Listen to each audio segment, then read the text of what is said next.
Hai, perkenalkan nama saya Sofiana Berbarus, NIM 3213121055. Di sini saya akan mereview sebuah buku yang berjudul Homo Deus untuk pemenuhan tugas Bahasa Inggris Sejarah. Adapun identitas buku yang saya review yaitu dengan judul Homo Deus: A Brief History of Tomorrow. Penulis Yuval Noah Harari. ISBN 9781704703936. Penulis yaitu Harville Sacker, tahun terbit 2015. Tebal buku 513 halaman. Buku Homo Deus: A Brief History of Tomorrow adalah sebuah buku yang ditulis oleh penulis Israel Yuval Noah Harari, profesor di Universitas Yerusalem. Buku ini pertama kali diterbitkan dalam bahasa Ibrani pada tahun 2015 oleh penerbit versi bahasa Inggris yang diterbitkan pada September 2016 di Inggris dan pada Februari 2017 di Amerika. Seperti pendahuluannya, Sapiens: A Brief of Humankind, Harari menceritakan perjalanan sejarah sambil menggambarkan peristiwa dan pengalaman individu manusia bersama dengan isu-isu etis dalam kaitannya dengan survei sejarahnya. Namun pada buku Homo Deus, dari bahasa Latin homo yang berarti manusia atau manusia dan Deus yang berarti Tuhan, lebih banyak berurusan dengan kemampuan yang diperoleh manusia atau Homo sapiens sepanjang keberadaannya dan evolusinya sebagai spesies dominan di dunia. Buku ini menggambarkan kemampuan dan pencapaian umat manusia saat ini dan upaya untuk melukiskan gambaran masa depan. Banyak isu filosofis yang dibahas seperti humanisme, individualisme, transhumanisme, dan kematian. Isi dari ringkasan buku tersebut. Buku ini berberangkat untuk memeriksa kemungkinan masa depan Homo sapiens. Premis tersebut menguraikan bahwa selama abad ke-21, umat manusia cenderung melakukan upaya yang signifikan untuk mendapatkan kebahagiaan, keabadian, dan kekuatan seperti Tuhan. Di sepanjang buku, Harari secara terbuka berspekulasi dengan berbagai cara agar ambisi ini bisa terwujud di masa depan berdasarkan masa lalu dan masa kini. Homo sapiens menaklukkan dunia. Homo sapiens menaklukkan dunia. Bagian pertama buku ini mengeksplorasi hubungan antara manusia dan hewan lain, mengeksplorasi apa yang menyebabkan dominasi yang pertama. Homo sapiens memberikan arti bagi dunia. Nah, sejak revolusi bahasa sekitar 70 tahun yang lalu, manusia telah hidup dalam realistis intersubjektif, seperti negara, perbatasan, agama, uang, dan perusahaan.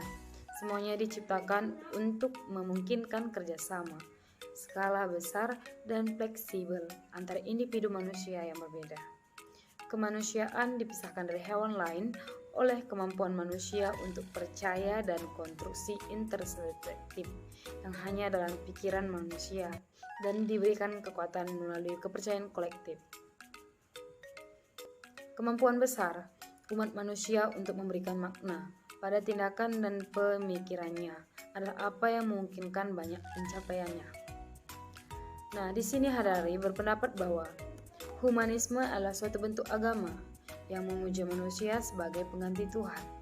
Ia menempatkan manusia dan keinginannya prioritas utama di dunia, di mana manusia sendiri dibingkai sebagai makhluk yang dominan. Kaum humanis bahwa etika dan nilai-nilai diturunkan secara internal dalam setiap individu, bukan dari sumber eksternal. Selama abad ke-21, bahwa humanisme dapat mendorong manusia untuk mencari keabadian, kebahagiaan, dan kekuasaan. Selanjutnya yaitu Homo sapiens kehilangan kendali. Poin pertama, perkembangan teknologi telah mengancam kelangsungan manusia untuk memberi makna pada kehidupan mereka. Harari menyarankan kemungkinan penggantian manusia dengan manusia super atau Homo Deus, atau juga disebut dengan dewa manusia yang diberkahi dengan kemampuan seperti kehidupan abadi. Poin kedua, bab terakhir menunjukkan kemungkinan bahwa manusia adalah algoritma Dan karena itu Homo sapiens mungkin tidak dominan di dalam semesta, di mana data besar menjadi paradigma. Ketika manusia menyerap lebih banyak data, mereka menjadi lebih algoritmik dan lebih efisien dalam memproses data, yang memberi manusia emosi yang lebih dalam dan kemampuan intelektual yang superior. Namun data berkembang pesat pada akhirnya dapat memakan manusia, dalam arti tidak ada yang tersisa, dan membuat manusia menjadi usang. Di buku ini ditutup dengan pertanyaan berikut yang ditujukan kepada pembaca.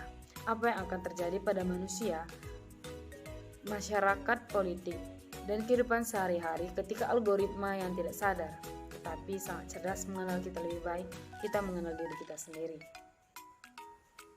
Dari isi buku Yuval Noah Harari, penulis buku terlaris di New York Times yang terkenal dengan buku Sapiens-nya yang fenomenal di dunia internasional, kini kembali dengan sebuah buku yang sama-sama asli, menarik dan provokatif. Ia mengubah fokus bahasanya dari awal mula Homo sapiens ke masa umat manusia dan upaya manusia untuk mengubah dirinya menjadi dewa. Manusia telah berhasil melakukan hal yang mustahil dan mengendalikan kelaparan, wabah, serta perang. Ini mungkin tampak sulit diterima, tetapi seperti yang Harari jelaskan dalam gaya khasnya menyeluruh. Namun memukau, kelaparan, wabah, dan perang telah berubah dari kekuatan alam yang dapat dipahami dan tak terkendali menjadi tantangan yang dikelola.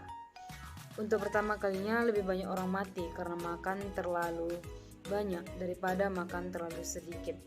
Lebih banyak orang meninggal karena usia tua daripada oleh penyakit menular. Dan lebih banyak orang yang melakukan bunuh diri daripada bunuh oleh tentara, teroris, penjahat, atau gabungan ketiganya. Di buku ini, kita akan dihadapkan pada dua pertanyaan mendasar. Kemana kita akan pergi? Dan bagaimana kita melindungi dunia yang rapuh ini dari kekuatan destruktif kita sendiri? Inilah tahap evolusi manusia berikutnya. 1. The New Human Agenda. Part 1. Homo sapiens Conquer the World, di mana terdapat The Anthropos dan The Human Sparks. Di part 3, Homo sapiens Gives Meaning to the World. Di antaranya itu The Storytellers, The Odd Couple, The Modern Covenant, The Humanist Revolution. Di part 3, Homo sapiens Loses Control, di mana terdapat The Time Bomb in the Laboratory, The Great Decoupling, The Ocean of Consciousness. Bagian pertama buku ini membahas hubungan antara sapiens dan hewan lain dalam upaya untuk memahami keistimewaan manusia dibanding spesies lainnya. Bagian kedua buku Homo Deus menelaah kembali dunia yang diciptakan Homo sapiens di milenial terakhir dan apa saja yang membawa kita ke persimpangan jalan saat ini. Bagaimana dalam keyakinannya Homo sapiens menjadi percaya bahwa alam semesta berputar di sekitar manusia dan manusia adalah sumber dari semua makna dan otoritas. Apa implikasi ekonomi, sosial, dan politik dari fenomena ini semua? Bagaimana hal tersebut membentuk kehidupan sehari-hari dan cita rasa seni kita, serta keinginan kita yang paling rahasia. Bagian ketiga dari buku ini menelaah kembali hal-hal yang akan terjadi di awal abad ke-21 berdasarkan pemahaman yang jauh lebih dalam tentang umat manusia dan keyakinan manusia. Semuanya akan menggambarkan keadaan kita saat ini dan kemungkinan di masa depan.